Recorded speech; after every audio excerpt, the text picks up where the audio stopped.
Bienvenue à tous les Kill Teamers, bonjour les Kill Teameuses, c'est Hugo avec un H comme toujours pour vous jouer un mauvais tour ou alors un bon tour justement vu qu'on a aujourd'hui des données d'équilibrage qui viennent de sortir il y a à peine 12 heures, il est 23h30 et la team est au taquet pour pouvoir vous expliquer ça et quand je parle de team je parle évidemment de deux des meilleurs joueurs français que nous avons ici parmi nous ce soir. Nous avons Augustin aka AJPT8, c'est ça? Oui, c'est ça. Et voilà, je déteste ton pseudo. Comme ça, moi, tu l'entends. Et tu l'as mal prononcé en plus. Ça se dit comment? Ouais. JTP8. AJTP8? Oh, t'inquiète, c'est drôle. Ok, très bien. Ok, agité, c'est bon, j'ai compris le jeu de mots. Et on a notre fidèle Ligériane. Bonjour. Bonjour tout le monde, merci Hugo pour l'invitation. Ah bah, lui, c'est un connaisseur, il fait partie des meubles. Mais Augustin, c'est sa première fois. Comment ça te fait de venir là pour la première fois? Oh, c'est drôle. Ah ouais, tu l'as C'est mérité, drôle. non? Parce que entre pas mal de premières places, des golden tickets, des tournois Gunhammer où t'as fini deuxième, là, c'est pas mal, hein, quand même. Ah, je me suis quand même fait souffler un deuxième golden ticket, hein. Ah, si seulement, si seulement, si seulement. Mais bon, Ah, si on parle pas seulement. de Ça aurait problème de été drôle. riches. On parle de problème d'équilibrage, justement. C'est le parti politique de la gauche de l'équilibre, tout le monde au même niveau, qui a frappé sur Kill Team France aujourd'hui.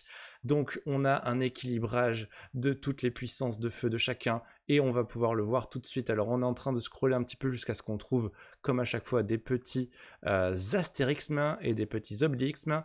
Il se trouve qu'on n'a rien de spécial sur le compendium comme d'hab, rien sur les commandos.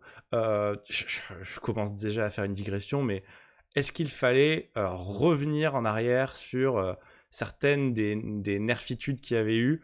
Par exemple, l'équipement qui coupe, on sait que les joueurs avaient réussi à passer un petit peu outre mesure.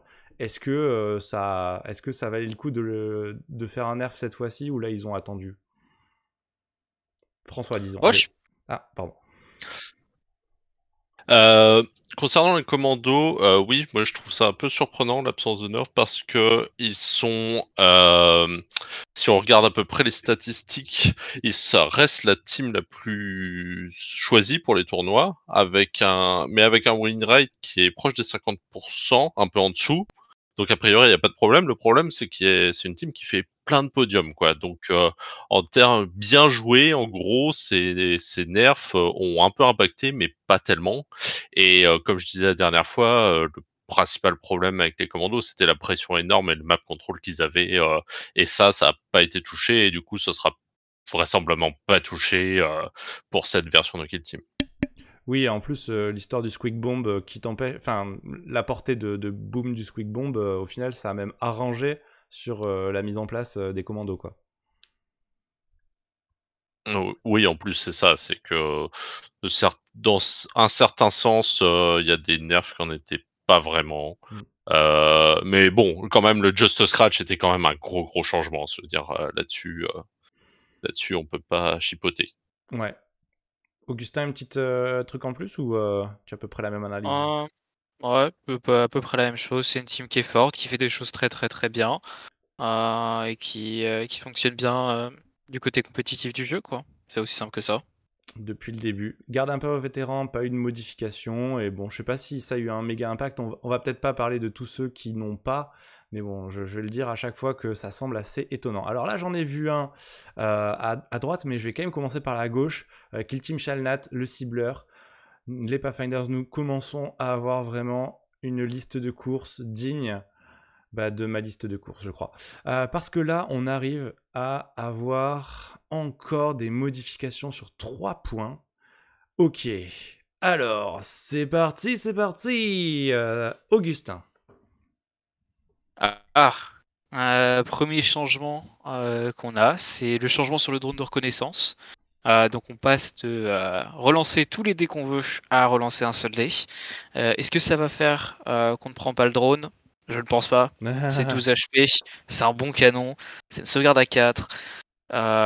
C'est Là, on parle vraiment c'est de juste. l'action unique analyse, qui est l'action unique du drone qui dit toi, je te vois ou toi, tu es en ligne de vue, et double activation d'un de mes copains qui, lorsqu'il te tire dessus, toi, l'ennemi que j'ai analysé, relance tous les dés d'attaque, quoi. C'est bien ça. Je sais pas si c'est visible ou C'est ligne de vue. ça. C'est juste Non, visible. non, En c'est plus. visible. C'est une Waouh. cible visible, pas Ouais. ligne de vue, rien. Donc déjà c'est très Euh, fort. Depuis un drone avec vol quoi. Bah maintenant qu'ils l'ont changé de façon à ce que ça ne prenne plus 2 agents, je pense que même s'ils le nerfent de cette façon-là, il sera pris à chaque fois. Ouais. Bon de toute façon Ça reste c'était déjà ça abusé reste on va dire. auto-take. Ouais mais ça c'était quand même Ah mais assez abusé quoi. c'était un niveau spécial d'abusé avant. Ah ouais c'est fou Ah c'est fou. bah le monde qu'il y a sur début du T2, je tire sur quelque chose, je l'analyse et je vais dasher, me mettre à couvert. C'est difficile à gérer pour pas mal d'équipes, hein. Ouais. Et toi en plus tu joues pas Finders donc en plus t'as Ah je gagné les ai joués. Je un les ai tournoi joués, non ouais. avec ça récemment non Ouais. Euh, C'était lequel? Honnêtement, c'est un bon nerf. J'ai gagné le GT du FWC si je me trompe pas. Ouh. Avec. Et oui, c'est vrai. C'est là où j'ai fini avant-dernier avec mes corsaires. Pardon de me rappeler cette douleur. Euh, Aptitude de drone éclaireur, d'agence cibleur du contrôleur de drone. Ok, alors le texte est beaucoup trop long. Est-ce que François, tu peux nous le résumer?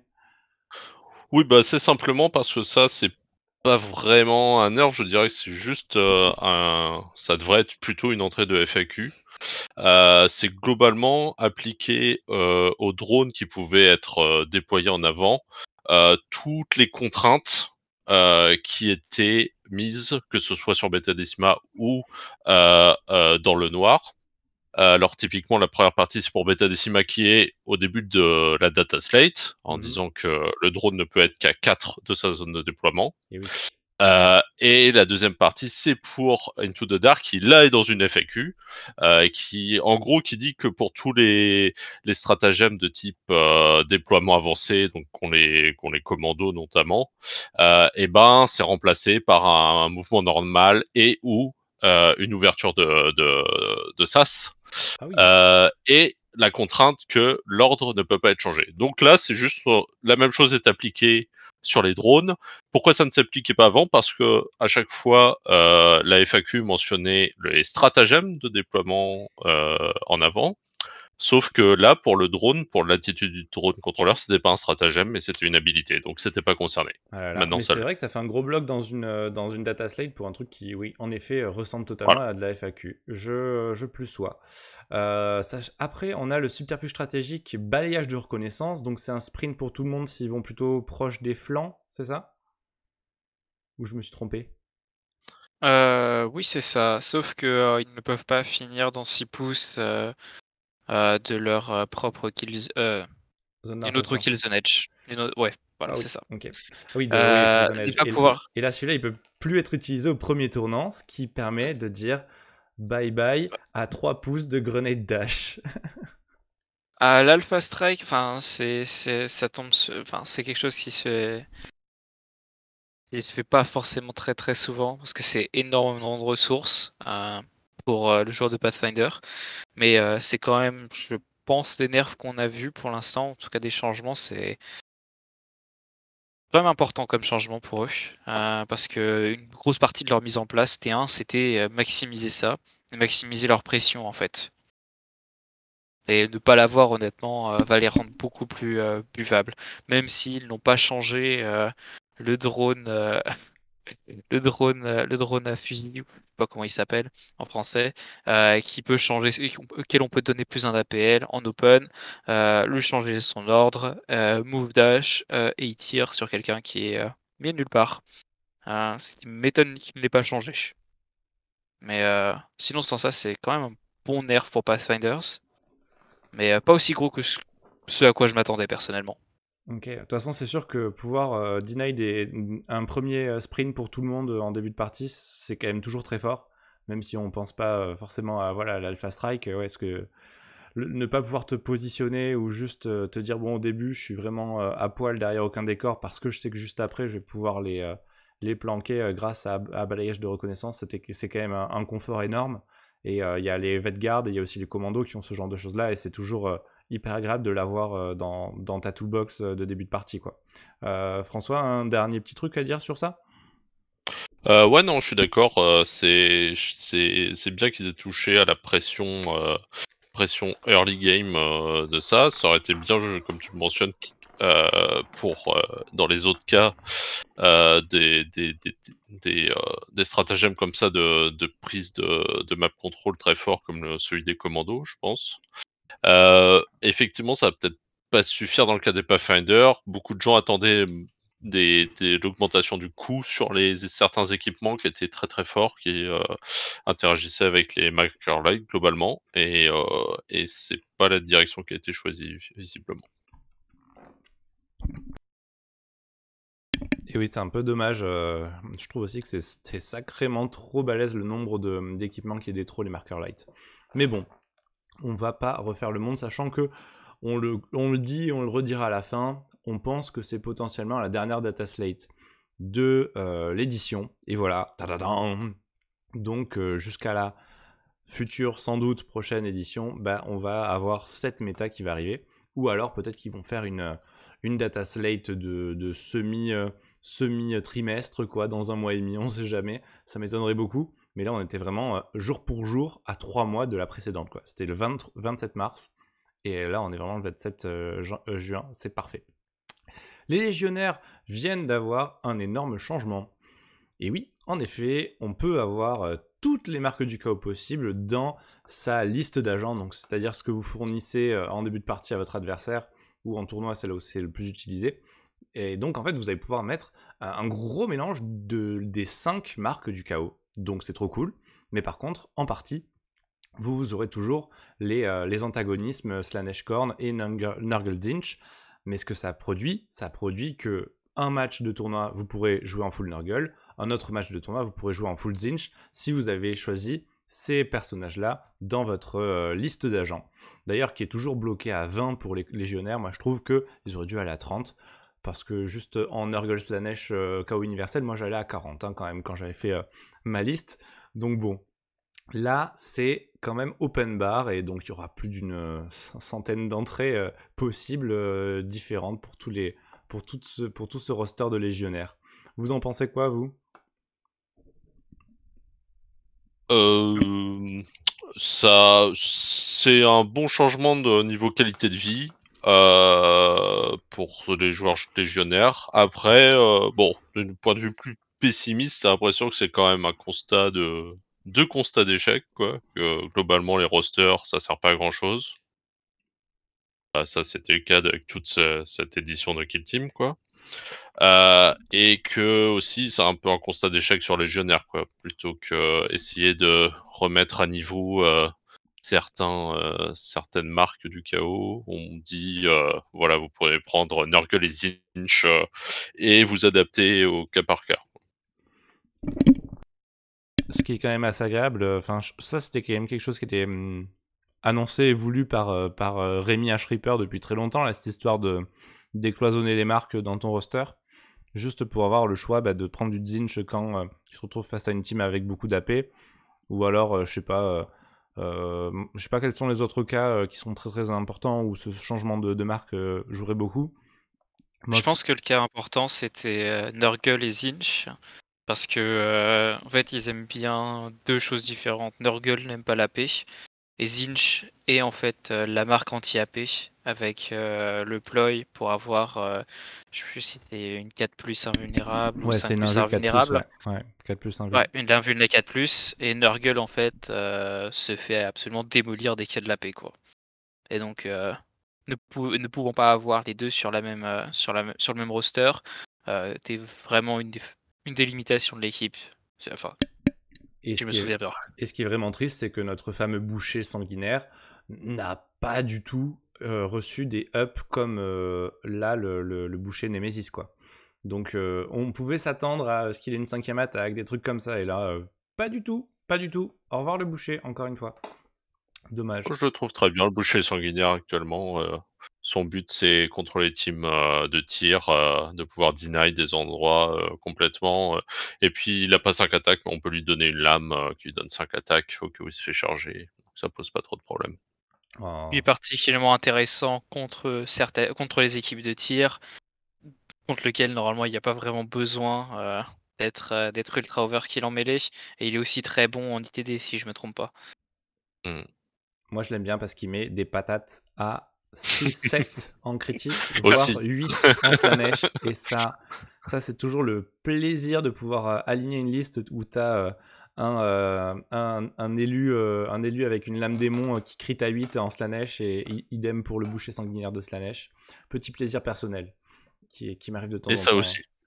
de tomber dedans. Corsair néanti, ouais, petite remarque personnelle. Voilà, achetez des bondés, quoi, parce que c'est nul. Voilà, si vous n'avez pas de bondés. Les vrais comprendront. Oui, un jour je ferai la vidéo sur les socles. Si vous le souhaitez, je vais beaucoup avoir de travail en juillet, donc je reviendrai avec ce fameux projet des corsaires de Kill Team France en août, mais vous l'avez vu en photo sur le Discord et vous l'avez vu en vrai à Paris en juin dernier, en début juin. Alors, il n'y a rien sur les Phobos. Il y a un petit truc sur les impénitents. Dites donc. Je crois que c'est aussi toi, Augustin, qui joue impénitent, non? Ouais, c'était mon équipe Favorite en début pendant la de moitié ta de l'année. carrière. Ah, en début de ma carrière. Ouais, non, c'est pas un gros changement. Hein. Faudra juste faire attention, mais pas un gros changement. Oui, voilà, ça devient un monstre C'est comme tout ce pas qu'on a en comme les gros autres monstre. modèles sur des bases de 40, quoi. Sauf le technomancien, enfin, Ouais, technomancien les et Cryptek et psychomancien et Cryptek. puis il y a Justian Strikeforce aussi qui le vit pas comme ça, mais en gros, ouais, dès que t'es Ouais, un gros monstre un peu. monstre, en gros, t'es ça, quoi. Donc, Les c'est Custodes. tout à fait logique. Ah oui, les Custodes aussi, ils ont pas ça. Oui, les Varioleux, j'ai l'air justement ce que je cherchais. Il n'y a pas une modification de Varioleux, j'ai l'air. Est-ce que vous êtes étonné ou pas? Ils auraient peut-être mérité un petit changement parce que là, en regardant en fait ce qui a été nerfé, ils peuvent vite être dangereux. Hein. Peuvent vite être très très dangereux comme équipe, je trouve actuellement. Par exemple, sur Je sais quoi? pas ce qu'en pense Ligérian. Euh, Ouais. Ouais, je suis d'accord. Et puis c'était le cas niveau stats en plus. En fait, ils ont, comme je disais la dernière fois, ils bénéficient du fait que c'est Felgor qui prend toute la sauce pour les teams mêlés, en gros. Et que en fait, à partir du moment où les bons joueurs qui veulent jouer des teams mêlés vont abandonner Felgor et vont repasser sur les Gellerpox, voire les Chaos Cult, à un niveau peut-être un peu plus faible. Mais voilà, oui, donc effectivement, ça va redevenir un problème. C'est les sous-marins du deuxième niveau de puissance, quoi. Exactement. Ouais. ouais, vraiment une équipe qui risque d'être très très forte actuellement. Je suis Ok. pas sûr pour Culte du Chaos. Parce que je pense que il manque trop de pression au début de partie, tout en n'ayant pas en fait les outils pour autant résister aux tirs. Ils ont pas de super concile, ils ont pas tous ces trucs. Donc je sais pas trop de ce côté-là. Et il y a de bonnes chances qu'en fait ils se retrouvent à perdre contre Varioleux. Mm. Donc voilà, voilà pourquoi. Mais honnêtement, oui, Varioleux risque d'être Très très une des fort. meilleures équipes, je pense. Corps stellaire des Lucia, pas de modif, on n'en attendait pas. Clade de chasse qui attendait des choses sur eux. Peut-être tuture notre ami. Les danseurs de la toile se retrouvent toujours entoilés dans leur ceinture antigrave qui n'ont plus le vol. Comme quoi. Est-ce que vous avez quelque chose à dire sur cette histoire de danseurs de la toile quand même? Est-ce qu'on a vu peut-être des petites modifs suite à ce gros changement de la dernière fois, vu que là c'est quand même un gros changement? Non, je suis juste content que ça leur coûte toujours 2 de traverser les barricades maintenant. Comme le commun des mortels. Et non, niveau statistique, c'était pas si grosse baisse qu'attendu. Typiquement, si on prend Into the Dark, bah il y a eu assez peu de modifications pour eux, quoi, hormis les barricades. Et ça a l'air d'être simplement une team plus équilibrée maintenant. Même si elle n'est toujours pas beaucoup jouée, mais ça a toujours été le cas, c'est dû au fait que c'est une team assez chère aussi. Et les sédates, il faut des sédatifs pour les sédates. Les lames de Givre, il n'y a rien eu de plus, mais c'était bienvenu toutes ces modifications-là. Code Redu Warp non plus, mais au final, avec ses 25 points de modification, ça avait été bienvenu et c'est revenu un petit peu dans la danse. Surtout avec des robes, c'est vrai que pouvoir avoir les robes là pour tout le monde, c'était cool. Les croûtes, nos favoris des buffs, n'ont pas de buff cette fois-ci. Ça change aussi un petit peu. Sapeur non plus, intercession non plus. Et on arrive à Cercle Hierotech parce que là, alors là, j'ai vu que ça discutait sur le Discord. Moi, j'ai pas tout lu, mais je vous propose de me faire un petit résumé de ce qui s'est passé avec les Hierotech, s'il vous plaît. D'ailleurs, il n'y a pas les petites... Oh là là, est-ce qu'en français, on serait tombé à côté? Non, voilà, c'est ici, c'est tout en haut. Les protocoles réanimateurs. Allez-y, c'est à vous, l'un ou l'autre. Du coup, petit changement sur protocole réanimateur qui va juste en fait être le nombre de points de vie que un Necron va avoir en ressuscitant. Donc là, ils ont annulé le changement qui faisait que la réanimation protocole s'activait avant métal vivant, qui redonne 2 points de vie, et ils ont diminué d'un le nombre de points de vie qu'on récupérait avec le protocole de réanimation. Donc ce qui fait que maintenant, en ressuscitant, un Necron va avoir D3 plus 2 points de vie, tout simplement. Donc c'est-à-dire que c'est une chance sur 3, on peut avoir un immortel à 10 points de vie qui ne sera pas blessé, donc avec 5 points de vie. Mais globalement, les autres seront de base blessés. Donc on pourra plus typiquement avoir un Cryptek qui ressuscite avec 8 points de vie, typiquement. Ça, c'est vrai que c'était quand même assez violent, quoi, quand on le voyait. Est-ce que ça va vraiment rendre la team, à présent, re-injouable? Ou est-ce que c'est en fait une sorte de enfin d'équilibre trouvé? Parce que ça avait quand même pas mal dominé depuis 3 mois, là. Même si on n'a pas vu que ça, évidemment. Mais c'était quand même bien punchy. Vous en pensez quoi, vous? Alors, moi, je sais pas si j'ai l'avis de tout le monde sur ce côté-là, mais je pense qu'il y a un monde dans lequel, sur certaines maps, ils étaient bien meilleurs avant les buffs qu'ils ont reçus et qu'on voit actuellement.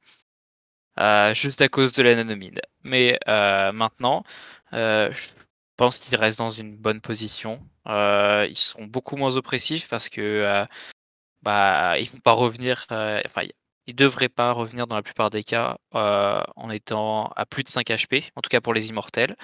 Ce qui veut dire qu'il y a de bonnes chances qu'ils reviennent blessés.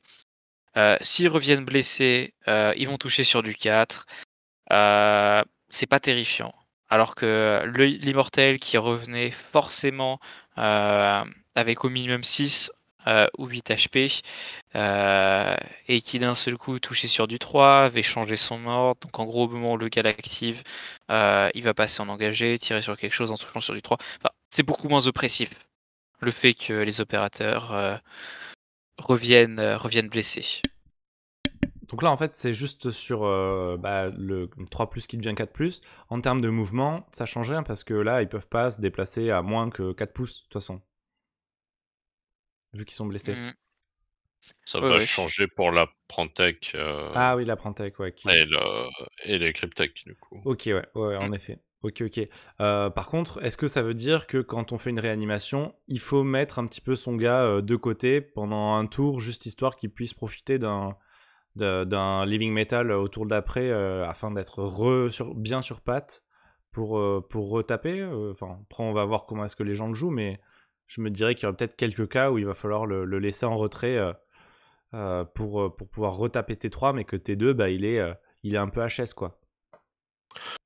Oui, là où je me dis qu'au final, ça devrait aller pour elle, même si je suis pas loin d'un spécialiste Hierotech, c'est que la façon de jouer qui semblait la plus efficace actuellement, c'était un style de jeu assez safe, en fait, qui était basé sur l'archétype sécurité. Donc, essayer de rester jusqu'à la fin pour contrôler le milieu de table, etc. Et donc, de pas trop s'exposer. Donc, dans ce sens-là, ce style de jeu-là devrait pas être trop pénalisé. Par contre, le style de jeu, j'envoie mon Cryptek faire un gros blast dans la zone de déploiement adverse et après j'espère qu'il va ressusciter et qu'il va pas se faire tuer direct, ça va prendre un coup. Ça, alors, le mode de jeu débile n'existe plus. C'est dommage. Ok, bon les Kazarkin, il n'a rien eu de spécial. Ils avaient déjà eu des petits ajouts la dernière fois. Ensuite, on passe à Supplice et Justice. Et là, on revient sur mes chouchous. Les policiers en collant. On les connaît dans la vie et dans le jeu. Ils sont magnifiques. Et là, il y a 2 nouveaux ajouts. Alors ça, c'est quand même très étonnant parce que Terminal Decrete vient d'avoir une exception. Waouh. Donc, décret terminal, c'est quand on tire contre un agent ennemi qui est à 4 pouces de lui. Et là, maintenant, il va pouvoir être efficace pour tous les mitrailleurs, quelle que soit la distance. Ça alors. Bon, moi, ça m'étonne parce que les mitrailleurs, on les avait rarement un petit peu désolidarisés du reste du groupe, quoi. Mais maintenant, grâce à ça, bah, ils vont avoir des jolis rerolls. Bon, sachant que, à part le... Enfin, en fait, ils ont tous des portées illimitées, c'est ça? Même le Weber, il a portée 6 ou il a portée limitée? Weber, c'est porté 6. Portée 6. Donc bon, lui, il était quand même assez proche. C'est plutôt le lance-patate et le gunner lourd, là. Je sais plus comment est-ce qu'il s'appelle, la mitrailleuse lourd, là. Stubber, ouais, Heavy Stubber, qui vont en profiter. Est-ce que vous pensez que c'est une révolution ou c'est juste gentiment comme ça sur le côté, mais au final un peu osef, quoi? Moi, je dirais que c'est ce point-là, c'est assez bof globalement, parce que globalement, c'est bon, avec cette équipe, il y a c'est dur de faire sa kill team quoi globalement, et c'est souvent le gunner qui reste à la porte. Est-ce que là on aurait envie d'en prendre un en plus? Je crois pas, et de ce que j'ai vu des gens qui jouaient à plus d'exaction, c'était pas le cas. Si on voulait vraiment faire un buff, pourquoi il y a pas ça avec le sniper? Ouais, aussi, en plus. Je comprends pas trop. Déjà, en plus, Et pourquoi ça se trouve, pourquoi ça en n'ont-ils oublie. pas un vrai sniper aussi accessoirement? Ouais. Si seulement. Mais oui, oui, voilà, il reste souvent, il y en a qu'un seul qui va sur la table en général. Et peut-être dans une team full corps à corps où t'as pas besoin du médic, contre une team full corps à corps où il y a pas besoin du médic, bah, tu mets peut-être un deuxième. Mais sinon, tu mets ton quatrième subducteur, en fait. Dans ces cas-là, plutôt, vu qu'ils sont tellement bien à présent. Et ensuite, dispenser la justice, vu qu'on parle du corps à corps, vous pouvez relancer certains ou tous vos jets d'AD d'attaque d'un certain résultat donné, exemple les résultats de 2, au lieu de relancer un seul jet de dés au corps à corps, c'est ça? Oui. Donc là, on a quand même une sorte de fiabilité intéressante, sachant que la plupart des profils sont sur 4+, en corps à corps. Sauf le leader. Sauf Le le leader leader est qui est sur sur du 3+. 3+. Ouais, bon Et bah... l'autre est Le le gars castigator. qui est le Ouais, castigateur qui est sur du 3+ l'arc-à-boules. de base. Est-ce que ça va changer grand-chose? Pas sûr que ce soit un énorme changement. C'est très agréable, ça c'est sûr. Mais c'est pas non plus. Ouais, ça change pas la vie comme l'Annuncia Aquila 0 PA ou le fait de L'Anuncio faire Aquila à 0 ouais, ou était l'ordre très gros pour la d'exécution team. à 0 pour le premier. Enfin, tout ça, c'était super fort. Mais bon, on rajoute des petites lignes, quoi. Peut-être qu'un jour, ce sera une team compétitive qui permettra de gagner et de gagner des tournois en finale, des tournois français. Ah, mais non, merde, c'est déjà le cas. Ils en ont déjà gagné 2 cette saison. Lol. On passe ensuite à mes deuxièmes petits chouchous. Alors eux, je les adore et j'étais vraiment triste de n'avoir rien d'intéressant à faire avec eux depuis le temps. Les récupérateurs Atrecog se prennent encore des petits buffs. Suite au petit coup de poing fracassant du dozer, suite aux 2 modifications du locateur, on a à présent une nouvelle aptitude sur tout le monde. Voilà. Ça, je trouve que ça veut dire vraiment, là les gars, il y a quelque chose qui allait pas. Maintenant, on leur met une aptitude pour tous. Chaque fois qu'un agent, Erskine Salvager, a mis combat en mêlée, s'il est à 2 pouces d'un pion objectif à l'étape résoudre les touches réussies de ce combat, vous pouvez soustraire 1 aux dégâts qui lui sont infligés par une des touches adverses réussies jusqu'à un minimum de 3. Est-ce que ça va changer la vie d'avoir un petit dégât de moins? Peut-être pour les maths. Ça change beaucoup de choses en termes de maths, peut-être. Mais surtout que c'est sur les touches adverses réussies. Donc aussi les critiques, minimum de 3. Donc bon, les touches normales de la plupart des attaques ne seront pas impactées. Donc c'est plutôt certaines touches critiques quoi, qui vont critiquer un petit peu moins. Vous en pensez quoi, vous, de ça? Moi, ce que j'en pense, c'est que c'est surtout fait pour les équipes qui ont du 4-4 en dégâts Voilà. en mêlée. Mhm. Donc ou du 4-4 ou du 4-5 et espérer qu'ils rollent pas de crit, ou que ce soit pas commando et qu'ils puissent taper avec un critique même s'ils en ont pas. Est-ce que ça va est-ce que ça va beaucoup les aider? Je pense pas, mais oui, il y a des moments, je pense que ça va être très triste. Le power weapon qui roll pas de crit, parce que c'est moins drôle. Oui, oui, ben, on parlait des corsaires tout à l'heure. Ça va arriver de plus en plus. Et François, un petit truc en plus sur ça ou Oui, je pense que j'avoue que moi je comprends pas, enfin ce type de buff. Ils sont tanky Ça, quoi. Ils sont tanky. ouais, C'est des nains quoi. enfin, Ils sont tanky. ouais, je comprends pas pourquoi. Ils ont eu un buff eux en particulier en plus. Je veux dire, point de vue statistique, à peu près sur toutes les métriques, si eux avaient un buff, il y aurait d'autres teams qui auraient dû avoir. Et là, ça semble un peu gratuit quoi par rapport à leur niveau. C'était clairement une équipe qui avait un peu besoin d'aide, mais ça semble un peu sortir de nulle part. Et moi, je trouve le buff assez bon, hein. Globalement, ça fait passer des paliers ouais, sur les armes à 4 de dégâts, ce qui n'est pas à,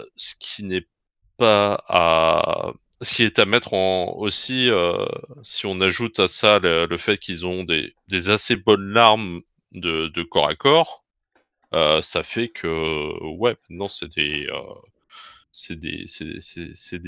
petits nains bien tranquilles, quoi. C'est juste Et pour qu'ils soient moins jaloux de leurs amis les Yegir en fait. Parce qu'on sait qu'ils sont mais trop bien, qu'ils sont trop bons les Yegir. Et là ils ont fait bon, allez, un petit truc pour Mais, vous.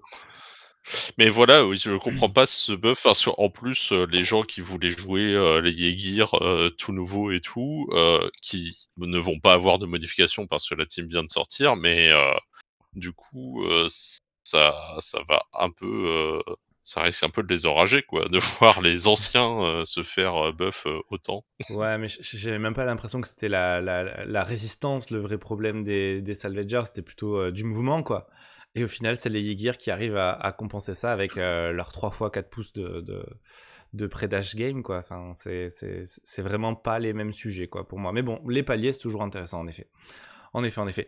L'agent Fane se prend l'attitude suivante. Champ de force, la première fois qu'un dé d'attaque inflige 4 dégâts ou plus à cet agent pendant la bataille, ignorer ces dégâts infligés.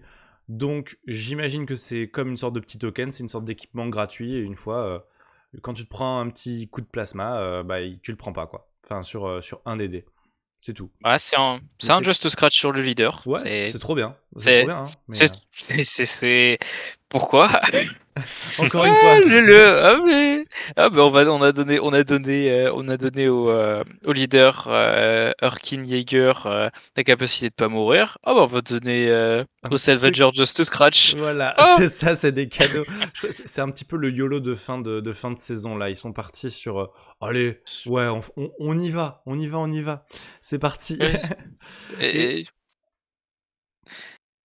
tu voulais dire un truc en plus non, ou sinon on passe à c'est Fogger? juste que ils ont l'article et je pense que dans l'article ils ont même pas mentionné ces changements-là. Donc il y a vraiment des chances que ces changements Salvager aient été juste lancés au mur au dernier moment.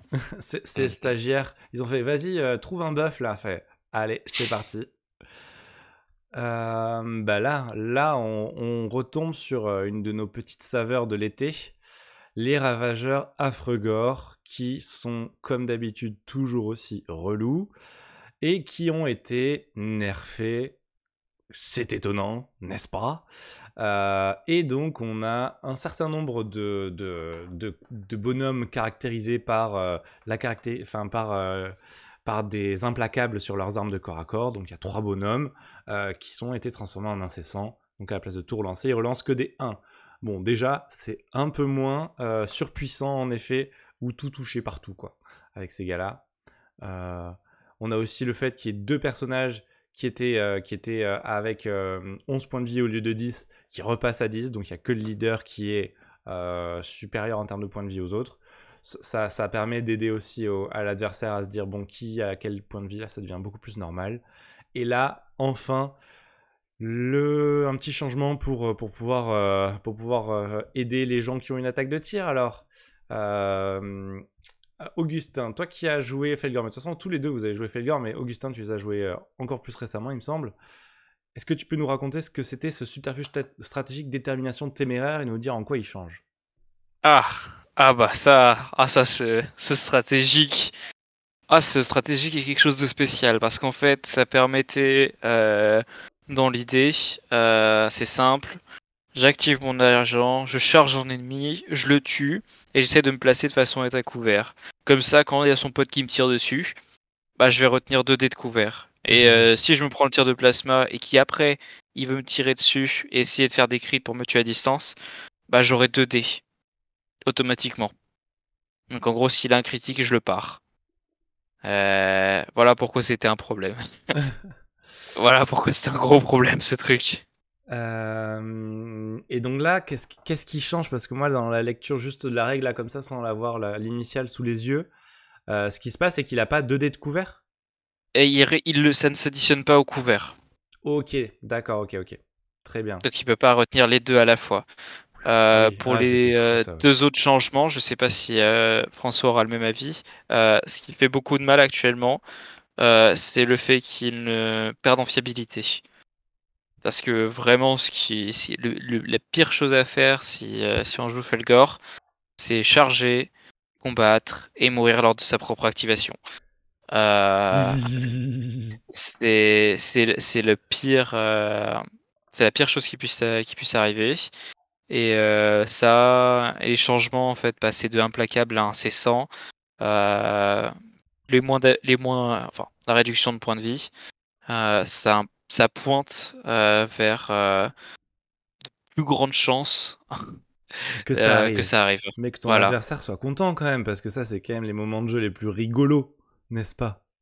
Ah non, moi maintenant je vais charger, je vais plus combattre. Oh, il a plus de beaux jeux. Ah bah non, il n'y en a plus rien. Oh là là, plus de beaux jeux. Toi, François, qui les avait utilisés et qui m'avait défoncé avec mes novices, justement.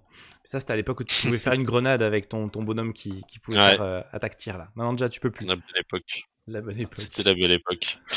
Ouais, je suis assez d'accord avec ce qu'a dit Augustin. Moi, de ce que j'ai dit la dernière fois, c'était que pour moi, c'était Felgor avait posé surtout un problème pour les teams de tir, Mhm. en gros. Et donc là, il y a un pas qui a été fait dans cette direction avec le changement Employee Reckless Determination. Et sinon, oui, le manque de fiabilité est comme changement est un peu plus gratuit, quoi, je trouve. À l'inverse, ils auraient pu rectifier le changement qu'ils ont fait sur le Death Knell, qui était juste absurde. C'était quoi? C'était Plutôt le Songla, là Oui, le Sungla, pardon, qui dit que en fait, que si le Sungla est blessé, bah son aura de ne pas prendre des dégâts critiques, des dégâts critiques, ne marche pas, quoi.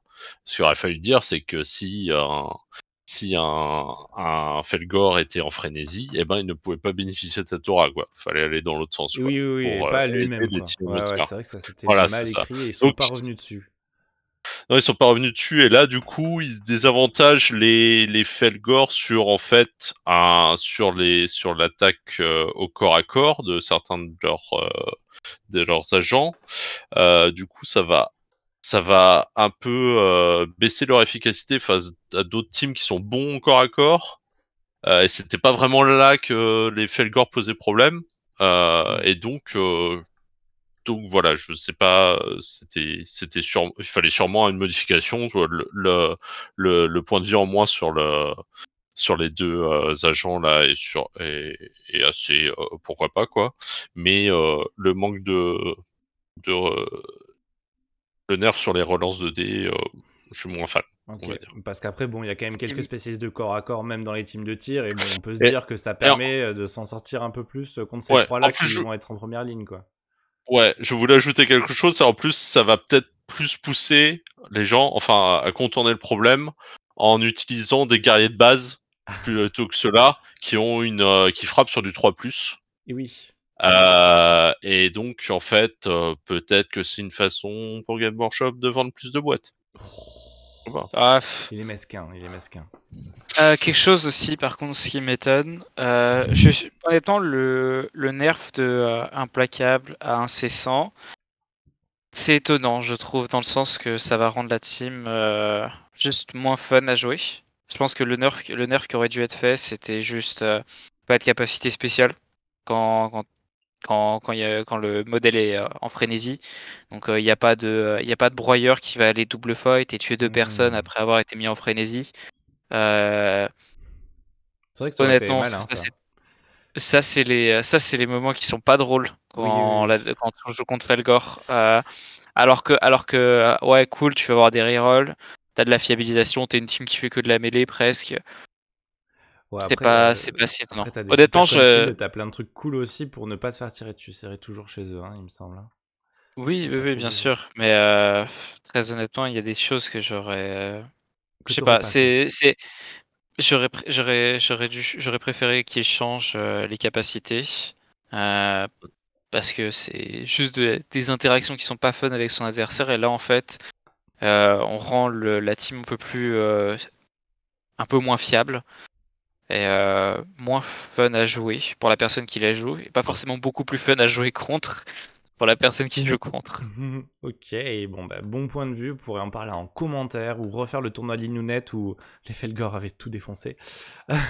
Encore une fois. Et là, on arrive sur, quand même, saison 3. C'est enfin écrit quelque part. Cette belle image de Beta Decima. Saison 3 à 3 boîtes sorties et nous avons des modifications sur un sixième des teams, en l'occurrence l'escouade de scouts. L'escouade de scouts qui était notre petit chouchou de blague pour dire à quel point c'était vraiment pas très bien en termes d'équilibrage sortie de boîte, quoi. Donc là, on se retrouve avec un agent supplémentaire et plus un au dégâts de la lame de combat du chasseur et du guerrier. Alors là, celle-là, je ne m'y attendais pas, parce que ça fait qu'on a des couteaux de combat 4-6, qui sont donc meilleurs que des couteaux de River, qui sont quasiment aussi bons que des épées tronçonneuses d'Astartes. Qu'est-ce qui s'est passé, messieurs les scouts, pour que vous soyez aussi bons au corps à corps? Répondez-moi. Non, il n'y a personne qui répond. Qu'est-ce que vous en pensez, Honnêtement, Ligériane? Allez, Ligériane, allez. Ouais, alors globalement le plus un agent c'était attendu, voilà, Ouais. c'est dans la boîte donc ça se tient. On l'a vu Oui, venir. tout ça a l'air assez, je veux dire un peu brouillon quoi comme modification. Bon, plus un dégât, pourquoi pas. Ok, ça fait que maintenant on a pas mal d'agents sur lesquels on peut mettre un peu des rerolls, on peut avoir un équipement pour avoir un balance sur ses lames, on peut un peu garantir des crits avec. Donc ouais, ça en fait des très bons, des meilleurs agents pour faire des trades à 1 contre 1 et typiquement et chasser du Space Marine. Par exemple, mais bon, quel team ne défonce pas des teams élites un jour? Donc ça, alors ils ont contre les teams de type Horde, ils auront toujours les mêmes problèmes, c'est-à-dire que leur force après le tour 1, ça, c'est globalement une team compendium, et je pense qu'ils auraient aussi vite fait de pas faire de changement et de dire voilà, c'est une team compendium. Vous pouvez la jouer pour débuter le jeu et c'est tout quoi. c'est fait pour être simple. C'est fait pour être simple. Elle a aucun intérêt, elle a pas beaucoup plus là, même si c'est sûr que ça a un peu monté en puissance, forcément. Là. Rémi qui est en train de pleurer en écoutant que tu dis c'est encore du compendium. Honnêtement, hein, la team quand je regarde Scout, ça me fait penser à Démon. Oui. Démon du chaos en compendium. Juste beaucoup de gars avec beaucoup de stats. Ouais, voilà, ils sont quand même très stats. Qui quoi. courent tout droit. Vraiment, c'est commando, sans la subtilité. C'est quand même très joli de dire ça quand même. Commando Bah, sans c'est de la ce que c'est. subtilité. Bah, regarde, des armes 4-6, commando c'est 4-5, 10 HP, 10 HP. Et t'as Un juste pas gameplay du honnêtement tout. très simple. Ouais, t'as aucune des actions spéciales. Tout est commandos qui ont 1000 choses rigolotes. Bah sûr. oui. Ouais, je comprends. J'ai juste l'impression que Commando est juste une équipe plus fun que ça, parce que Commando, il y a le Grot et le Squig. Ouais. Bon, après, voilà. Et deux sources d'APL et des actions gratuites aussi.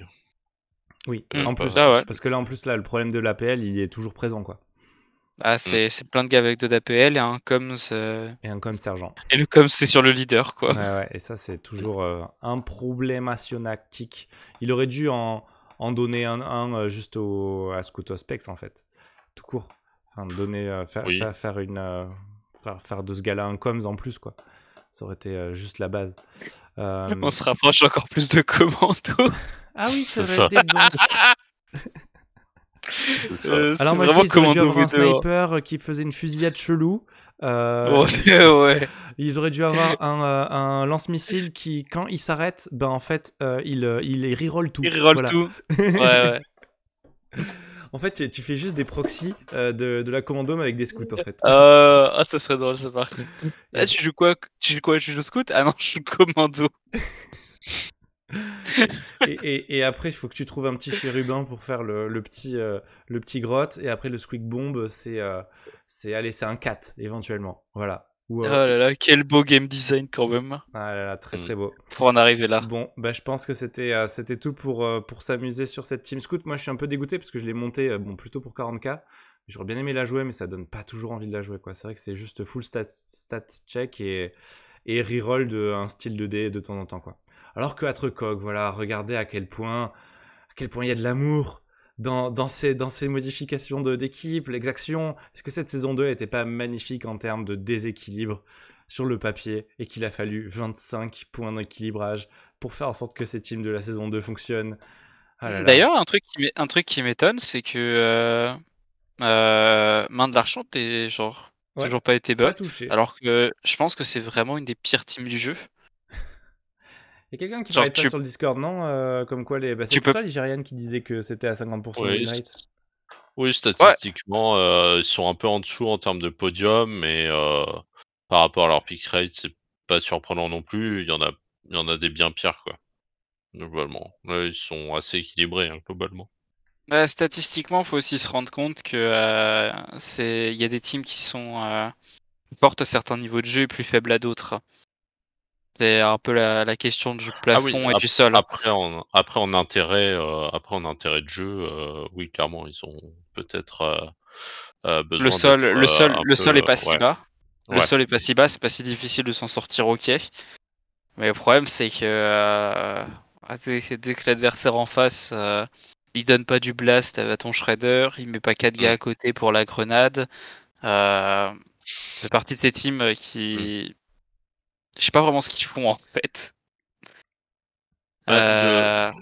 Globalement, c'était plus la dernière data slate qui était un peu bonne sur les équilibrages internes, etc. Essayer de, par rapport aux vétérans et tout, essayer de, enfin pas par rapport aux vétérans, mais par rapport à d'autres teams, d'essayer de commando typiquement d'équilibrer en interne. Alors que là, ouais, cette data slate, ça a l'air d'être plutôt du fait à la va-vite et pas en essayant de faire certains trucs mais pas d'autres. Enfin, ouais, typiquement, il aurait pu être intéressant, surtout si c'était la dernière data slate de cette version, de faire un peu d'équilibrage interne, enfin d'essayer de peaufiner un peu. Là, ça va paraître très vite fait. Un petit Malabar Vedgard quand même. Ça fait depuis le tout début du jeu que je le réclame, ce Malabar qui soit un peu plus intéressant. Ils me l'ont pas donné, ils me l'ont jamais donné. Comme les Tyrannides, comme les Grey Knights, ils nous les ont jamais donné. Par contre, ça me fait, je me rends compte que quand même le nombre de points sur les cibleurs est quand même quasiment aussi long que les règles des cibleurs tout court. Ça me fait plaisir quand même. Parce que c'était quand même vraiment un roman à lire la première fois, Kill Team Shall Not. Et là, vous avez un deuxième roman à lire quand vous commencez le jeu. Avec ça, vivement la prochaine édition du jeu, que la data slate soit remise à 0 et qu'on puisse avoir, je sais pas moi, une sorte de compendium virtuellement gratuit avec toutes ces mises à jour intégrées dedans et les modifications de règles qu'il faudra par rapport à la nouvelle version. Mais voilà, qu'on fasse un petit coup de lance-flamme sur tout ça parce que c'est quand même ardu à avaler pour un nouveau joueur, ça. D'autant qu'on en a encore des nouveaux joueurs dans le jeu. Quand on leur montre toutes ces modifications, c'est quand même assez terrible, quoi. Je sais pas ce que vous en pensez. C'est pour ça que la P3 va être intéressante. Voilà, on a été au prime on va dire du vrai crash test, du vrai kill team après celui de 2018. Là, voilà, on attend bien cette version 2024 sur les chapeaux de roue. en espérant qu'ils mettent un petit peu de digital pour pas qu'on ait des listes comme ça à rallonge. Voilà, qui remplace Kill Team Builder, quoi. Bon, on pense à eux parce qu'ils vont avoir un petit peu de travail, qui s'appelle d'ailleurs maintenant Wargame Builder, faut pas que je me rate à chaque fois. N'hésitez pas à le voir dans les commentaires à chaque fois, on le met, ou d'aller sur le Discord pour en parler. Est-ce qu'il y a un dernier petit mot de la fin, les gars, ou est-ce que c'est bon? Je voulais te savoir, Ligérian, tu penses que c'est quoi le plus gros nerf, en tout cas, de cette data slate? Bon, le plus gros nerf, je pense, c'est clairement sur les Felgor, je dirais. Oui, quand même. Ouais. Ouais. Et le plus gros buff? Ah, le plus gros buff, Le gros buff, ça, c'est c'est dur à dire. Hein. Bah, je c'est dirais plus c'est les difficile. c'est les Erskine, moi, je pense. Mmh. C'est...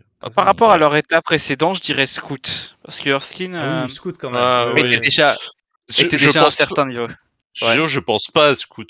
Ouais, J'évite c'est de pas une penser vraie team, j'ai je l'impression. pense pas aux équipes Compendium en général, donc je sais pas.